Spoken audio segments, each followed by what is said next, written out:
The breach, the warning sirens, cut through the peaceful atmosphere of Command Station Orvax like knives through silk. Commander Thexus dropped the data tablet he had been reviewing and spun toward the central display. Around him, officers scrambled to their positions, their movements precise despite the sudden chaos. The massive holographic screen flickered to life, bathing the command center in red emergency light. Thexus had served the Centauri Empire for 43 solar cycles. He had fought in the border wars, survived the plague of carrion, and defended 3 different star systems from pirate raids. In all those years, he had never seen the defense grid react like this. The quantum barrier surrounding Centauri space was considered impenetrable. It had stood for 200 cycles without a single breach. Until now. "Report," Thexus commanded, his 3-fingered hands gripping the railing before him. His silver skin reflected the red warning lights, making him look like a statue carved from blood and metal. Lieutenant Vera turned from her station, her young face pale with confusion. "Commander, we have an unauthorized vessel inside the barrier. Sector 974. It just appeared. No jump signature, no warp trail, nothing. One moment the space was empty. The next moment the ship was there. Impossible." Thexus moved to the tactical display, his boots clicking against the metal floor. The image showed Centauri space, a vast network of connected star systems protected by the quantum barrier. A small red dot pulsed near the outer edge of Sector 974, well inside their protected territory. Sensor analysis. "What are we looking at?" The sensor technician, an older officer named Kren, shook his head slowly. "Commander, the readings make no sense. The vessel is approximately 60 meters in length. Single hull configuration. The design does not match any ship in our database. We have records of every spacefaring species in this quadrant. This matches none of them." Thexus felt something cold settle in his chest. The Centauri Empire maintained the most comprehensive database of galactic civilizations in known space. They had cataloged 73 different species, from the primitive to the advanced. If the ship belonged to none of them, then where did it come from? "Power signature?" he asked. Kren's fingers danced across his console. "That is the strange part, Commander. We cannot get a clear reading. The ship is generating some kind of interference field. Our sensors cannot penetrate the hull. All we can detect is the basic shape and size. A technology that could block Centauri sensors." Thexus felt the cold in his chest spread through his body. Such technology should not exist. The Empire had the most advanced scanning systems in the galaxy. Even the hostile Kryn Collective, their greatest rivals, could not hide from Centauri sensors. "Dispatch Interceptor Squadron Theta," Thexus ordered. "I want visual confirmation. Tell them to maintain a safe distance and do not engage unless the vessel shows hostile intent." "Yes, Commander." Vera relayed the orders immediately. 6 sleek Centauri interceptors launched from the nearby military station. They were fast ships designed for rapid response to border incursions. Each carried enough firepower to disable a heavy cruiser. Against a small, unknown vessel, they should have been overwhelming force. Thexus watched their progress on the tactical display, tracking their approach toward the mysterious ship Dot. The minutes stretched like hours. Thexus stood motionless, his mind racing through possibilities. A new species? Unlikely. The Empire's survey ships explored constantly. They would have detected signs of advanced civilization. A secret weapon from the Kryn? Possible, but the Kryn favored brute force over stealth. An ancient probe from a dead civilization? Perhaps, but ancient probes did not appear inside quantum barriers. "Commander, Squadron Theta has visual contact," Vera announced. "Transmitting images now." The main display shifted to show the feed from the lead interceptor. Thexus leaned forward, studying the image carefully. The unknown ship hung in space like a strange metal sculpture. Its hull was smooth and white, with dark blue markings along the sides. Solar panels extended from the main body like wings, catching the light from the nearby star. The design was elegant, but utterly foreign. Nothing about it matched established ship design principles. "That is not military," Kren observed. "No visible weapons, no armor plating, minimal shielding. It looks like an exploration vessel."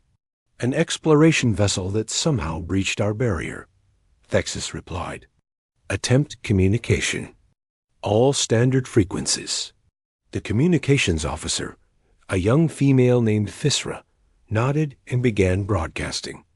"Unknown vessel, this is Zentari Command Station Orvax. You have entered restricted space. Identify yourself immediately. We are transmitting in all 73 known languages and using mathematical sequences for first contact protocols." Silence. The ship remained motionless, neither fleeing nor advancing. Its solar panels turned slightly, adjusting to maximize energy collection, but otherwise it showed no signs of activity. The interceptors circled it carefully, their weapon systems active but not targeting. Minutes passed with no response. Could the crew be dead? Vera suggested. Maybe this is a derelict that drifted through some kind of spatial anomaly. A derelict with functioning systems? Kren shook his head. The solar panels are actively tracking the sun. Someone or something is controlling that ship. Thexis made his decision. Prepare a boarding team. If they will not talk to us, we will go to them. Get me our best xenobiologists and engineers. I want every screen in the command center suddenly went black. The tactical displays, the communication systems, even the basic lighting flickered and died. For 3 heartbeats, Command Station Orvax was plunged into darkness and silence. Then, just as suddenly, everything came back online. But now, something was different.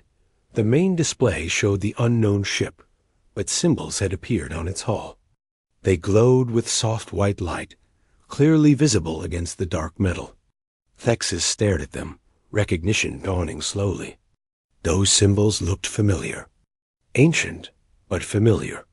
"Get me Scholar Voreth," he commanded.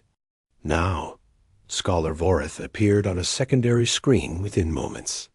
He was ancient, his silver skin faded almost to white, his eyes clouded with age. But those eyes were still sharp, still intelligent. "Commander Thexis, what is the emergency?" "Look at these symbols." Thexis transferred the image. "Tell me what they mean." The old scholar adjusted his viewing device, bringing the symbols into focus. His expression changed from curiosity to shock. "Commander, those are ancient glyphs. From the old tongue, the universal language used before the Galactic Federation collapsed 3,000 cycles ago. This language has been dead for millennia. Only scholars study it now. What do the symbols say?" Voreth traced them with a thin finger. "They spell a single word, Commander. A word I have only seen in the oldest historical texts. The word is human." The command center fell silent. Every officer turned to stare at the main display. Thexis felt his heart's beating faster. Human. He knew that word. Every educated Zentari knew that word. It was ancient history, a footnote in forgotten files. Pull up archive file designation ZE4782. Thexis ordered. The database search took only seconds. A report appeared, dated 400 cycles ago. A Zentari survey ship had discovered a small yellow star in a distant, unimportant sector. The third planet from that star contained life. Primitive life. The dominant species called themselves humans. They were bipedal mammals with no natural weapons, no armor, and short lifespans. They lived in scattered groups and fought among themselves with basic metal weapons. Their technology was barely industrial. They had discovered electricity, but had not yet achieved flight. The survey team had recommended the preservation protocol, which meant no contact until the species developed spaceflight capability naturally. The Empire had agreed. The planet was marked as protected and forgotten. According to the projections in the file, humans were not expected to achieve even basic space travel for another 600 cycles. "This cannot be," Thexus whispered. 400 cycles ago, they had not even left their planet's surface. Now they are here, inside our barrier, with technology that blocks our sensors. Asterisk, before anyone could respond, every communication system in the command center activated simultaneously. A voice filled the room, speaking in perfect Centauri language with only a slight accent. The voice was calm, measured, and distinctly amused. "Centauri Command, this is Captain James Rivera of the Terran Exploration Corps, representing the United Earth Systems. First, let me apologize for the dramatic entrance. We have been trying to contact you for the past 8 hours, using what we believed were standard galactic communication protocols. When that did not work, we decided a more direct approach was necessary. Second, we come in peace. We are not armed, we are not hostile, and we have no intention of causing any problems. Third, I would very much like to speak with whoever is in charge. We have much to discuss." The command center erupted into chaos. Officers shouted questions at each other. Technicians frantically checked their equipment. Alarms began blaring again as systems detected the communication breach. Through it all, Thexus stood frozen, staring at the image of the human ship on his screen. Asterisk. Humans. Impossible. Backward humans. 400 cycles ago, they had been primitives. Now they spoke Centauri perfectly, breached quantum barriers, and broadcast directly into military command centers. The rate of advancement was not just unprecedented. It was terrifying. "Commander, what are your orders?" Vera asked, her voice cutting through the noise. Thexus took a deep breath, forcing his minds to work clearly despite the shock. "Cut the alarms. Establish a secure channel to High Command. They need to know about this immediately." He paused, staring at the peaceful-looking ship on the screen. "And open a communication line to Captain Rivera. If humans have come this far, we need to understand how. And why." On the screen, the human ship's solar panels adjusted again, catching more sunlight, patient, waiting, as if it had all the time in the universe. "Lieutenant." Vera opened the communication channel. "Captain Rivera, this is Commander Thexus of the Centauri Imperial Defense Force. Your vessel has entered restricted space without authorization. You claim to come in peace, yet you demonstrate technology that should not exist. You will understand why we are cautious." "I understand completely, Commander," Rivera's voice replied. "If an unknown ship appeared in Earth's orbit using impossible technology, we would react the same way. That is why I am being very careful to make no threatening moves. My ship is unarmed. My crew consists of only 3 people. We pose no military threat to the Centauri Empire." "Then what do you want?" "To talk, Commander. Just to talk. Humanity has been watching the galactic community for some time now. We have studied your languages, your cultures, your histories. We know about the Centauri Empire, the Kryn Collective, the Merchant Guild, and the dozens of other civilizations that share this space. We have learned much. Now, we think it is time to introduce ourselves properly." "Watching." The word sent chills through Thexus. "How long have you been watching?" "That is part of what we need to discuss, Commander. I promise you, we mean no harm. But this conversation is too important for radio transmissions. I would like to request permission to dock at your station. Face-to-face meetings prevent many misunderstandings." Kren looked at Thexus with concern. "Commander, we know nothing about these humans. Allowing them aboard could be dangerous. So could refusing," Thexus replied quietly. If they can breach our barrier and hack our communication systems, they could cause damage whether we cooperate or not. At least if we talk, we might learn something. He activated the communication channel again. Captain Rivera, I will grant you permission to dock, but you and your crew will be escorted at all times. Any suspicious action will result in immediate detention. Is that acceptable? More than acceptable, Commander. Thank you. Transmitting my approach vector now. I will see you soon. The communication ended. The human ship's engines activated, small bursts of thrust that sent it gliding smoothly toward the station. Thexis watched it approach, his mind filled with questions and concerns. 400 cycles. In just 400 cycles, humans had gone from primitive ground dwellers to creators of technology that baffled the Empire's best scientists. Commander, Vera said quietly, what if this is an advanced scout? What if there are more human ships out there, hidden from our sensors? Thexis had been thinking the same thing. If one small ship could breach the barrier undetected, how many others might be lurking in Centauri space right now? How long had they been watching? What else did they know? Assemble a security team, he ordered. Full tactical gear.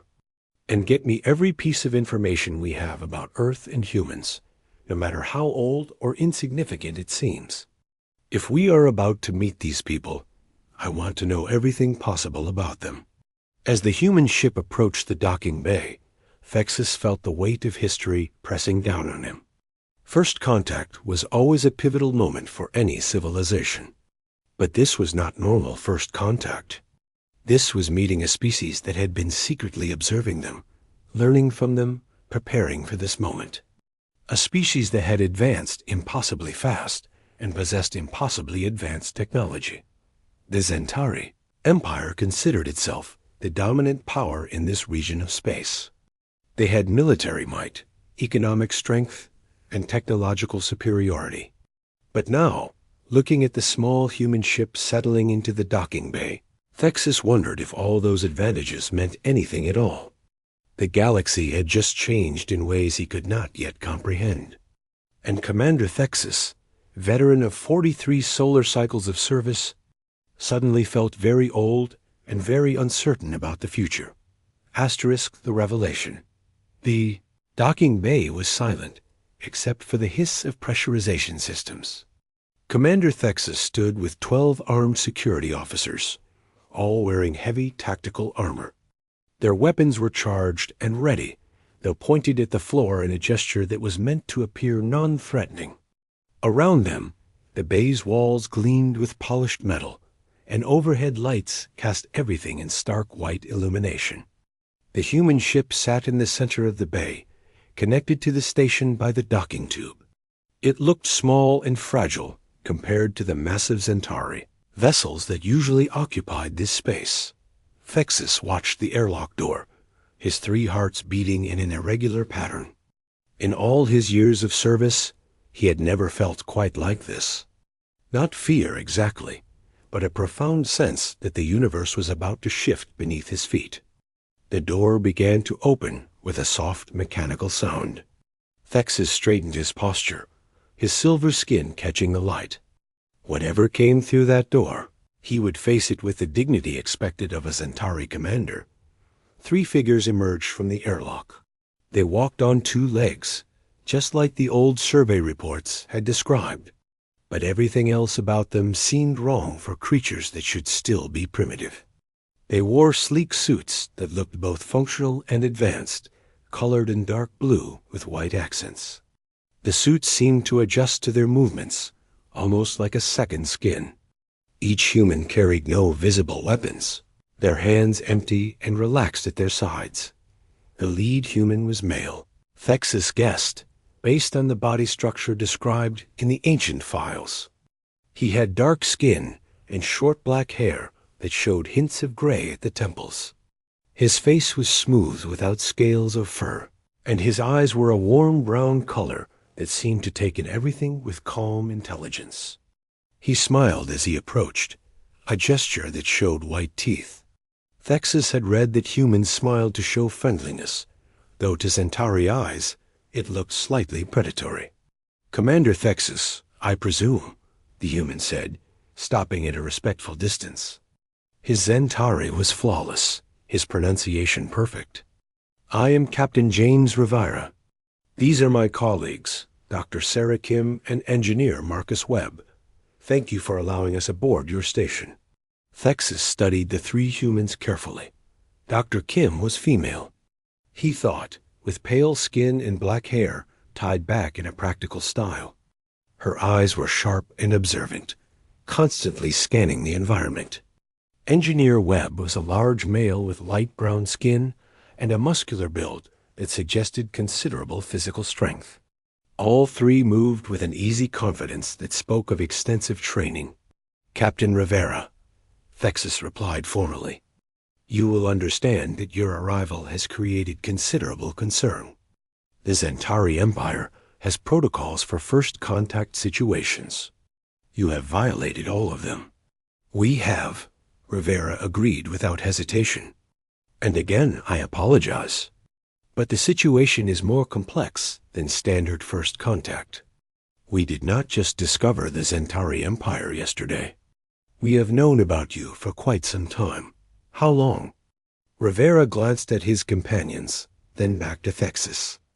"Commander, this conversation would be better held in private. What I need to tell you will raise many questions. I would prefer to answer them in a more suitable environment." Thexus considered refusing, but curiosity won over caution. He gestured to his security team.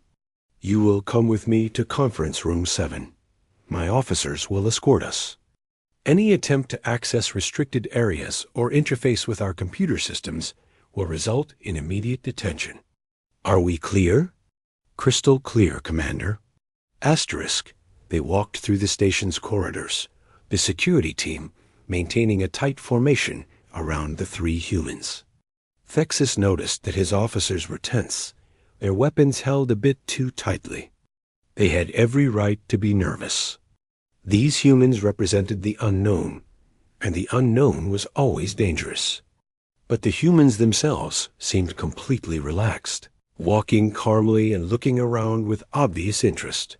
Dr. Kim paused briefly to study a decorative panel showing the Centauri constellation maps. Engineer Webb smiled at a passing technician who stared at him with wide eyes.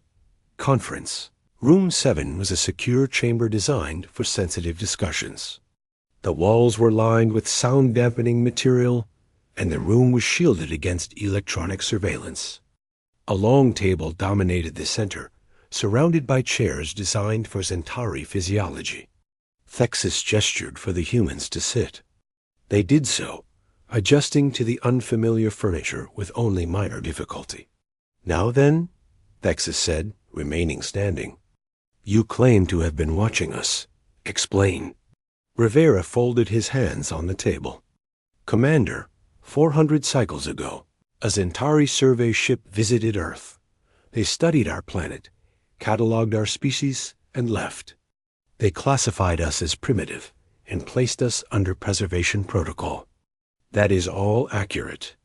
What your survey team did not know was that we detected their ship." Thexus felt his skin prickle. "That is impossible. Our stealth systems are the most advanced in the galaxy." "They are very good," Dr. Kim interjected. "But at the time, Earth was experiencing something unusual. We had just finished a major war, and several nations had developed radar systems capable of detecting aircraft. One of those radar stations picked up an anomaly, a return signal that did not match any known aircraft. The military investigated, but the signal disappeared before they could respond. Most people dismissed it," Rivera continued. "But a few scientists wondered. They began studying the data, looking for patterns. Over the next decade, they detected 3 more anomalies. Each one was brief, just a few seconds, but the pattern was consistent. Something was watching us from space. Something with technology far beyond our own." Engineer Webb leaned forward. That discovery changed everything, Commander. It proved we were not alone in the universe. More importantly, it proved that other civilizations possessed technology we could barely imagine. It gave us a goal, a direction. Every nation on Earth united with a single purpose: reach the stars before we destroyed ourselves. Your species was facing destruction? Thexis asked. We came very close, Rivera said quietly. We had developed nuclear weapons. Weapons capable of ending all life on our planet. Several times, we nearly used them. The tensions between our nations were that bad. But the knowledge that we were not alone changed the equation. Our wars and conflicts seemed petty compared to the larger universe. We chose to cooperate instead of fight. Thexis slowly sat down, his mind struggling to process this information. You unified your entire species because of one radar detection? It took time, Dr. Kim said. Decades. But yes, we established the United Earth Systems, a global government that pooled our resources and knowledge. Every scientist, every engineer, every thinker focused on one problem: how to reach space and how to protect ourselves once we got there. We knew there were advanced civilizations out there. We needed to be ready to meet them. And you succeeded in 400 cycles? Thexis could not keep the disbelief from his voice. Commander, the Zentari Empire took 3,000 cycles to develop spaceflight from the discovery of electricity. Most species take at least 2,000. You did it in 400? Rivera nodded. Humans have always been good at innovation when properly motivated. We took risks that other species might consider reckless. We tested dangerous technologies. We accepted casualties as the price of progress. And we learned from every failure. Each setback taught us something new, made us better, made us faster. 20 years after that first radar detection, we reached our moon, Engineer Webb said with obvious pride. Primitive rockets, chemical propulsion, but we got there. We walked on another world. And once we proved it was possible, we never stopped. Mars colonies, orbital stations, asteroid mining. Each achievement built on the previous one. Then, 60 cycles ago, we found something that changed everything again, Rivera continued. One of our deep space probes detected a signal. An old Zentari navigation beacon that had malfunctioned and drifted into our sector. We recovered it.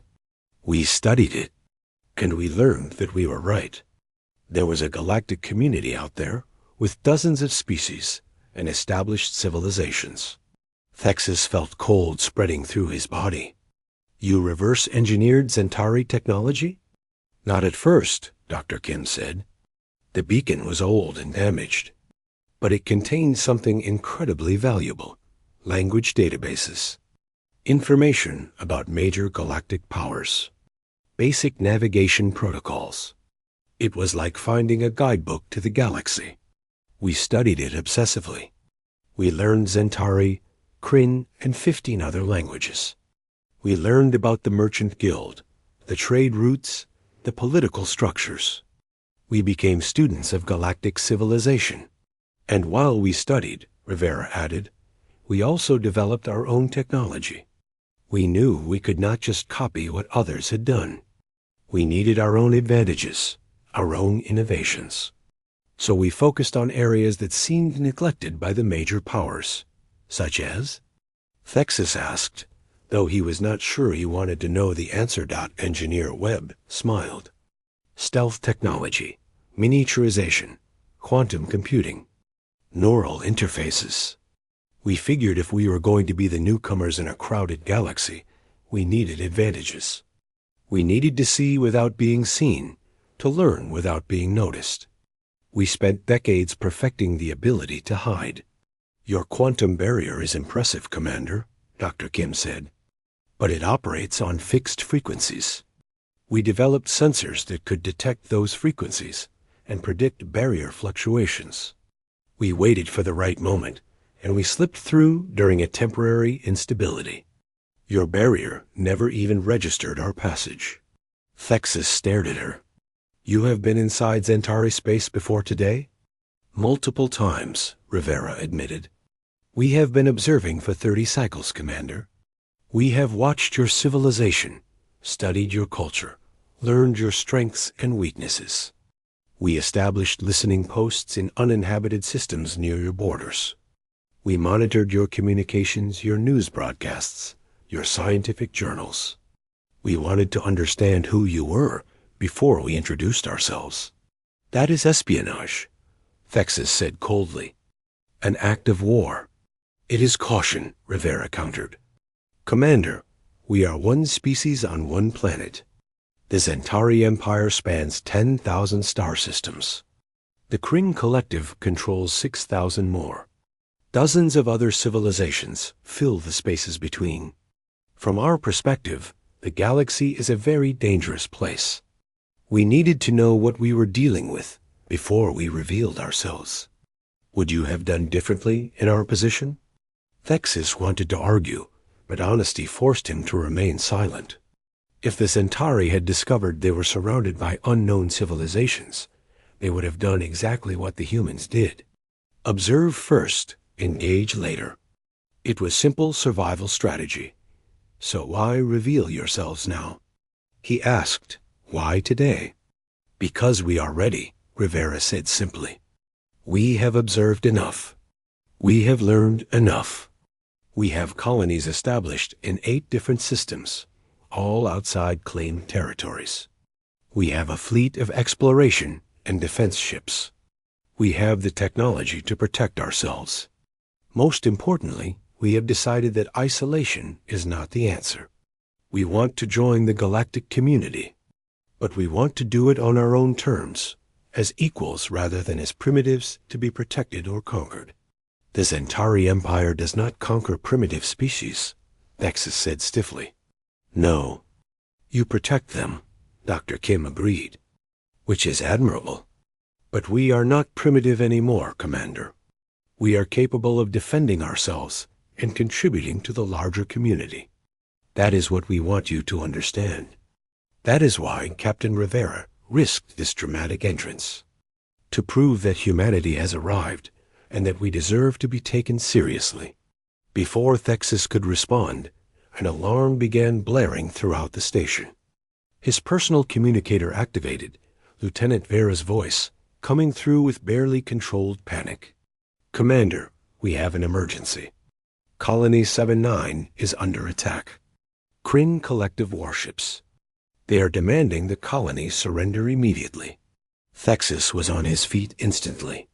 How many ships? 12 heavy cruisers, Commander. Colony 79 has minimal defenses. They are requesting immediate military assistance. Colony 79. 3 million Zentari civilians. Miners, farmers, families. Against 12 Kryn warships, they would be slaughtered. The nearest Zentari battle group was 8 hours away. Too far. Too slow. I need to go, Thexus said to the humans. My people are in danger. Captain Rivera stood as well. His expression was serious, his brown eyes calculating. Commander, how far is Colony 79 from your current position? 47 minutes at maximum speed. Why? Rivera looked at his companions. Some unspoken communication passed between them. Then he turned back to Thexus. My ship can make it in 20 minutes. And Commander, I think it is time we demonstrated exactly what humanity has become. Let us help you save your people. Thexus stared at him. Trust these unknown humans? Allow them to engage in military action on behalf of the Empire? Every regulation, every protocol screamed against it. But 3 million lives hung in the balance, and the humans were offering help when no one else could arrive in time. You said your ship was unarmed, Thexus reminded him. Rivera's smile was cold. I said we came in peace, Commander. I never said we were helpless. Make your decision quickly. Your people are running out of time. Thexus made the decision that would change galactic history. Come with me. All of you. If you can help, we will accept it. But if this is some kind of trick, I will personally ensure you never leave Zentari space." "Fair enough," Rivera said. "Let's go save some lives." They ran through the corridors, the security team struggling to keep up with the surprising speed of the human captain. As they approached the docking bay, Thexus wondered what he had just agreed to. What could one small, unarmed human ship do against 12 Kryn warships? What secret capability were they about to reveal? He was about to find out, and the galaxy would never be the same. Asterisk.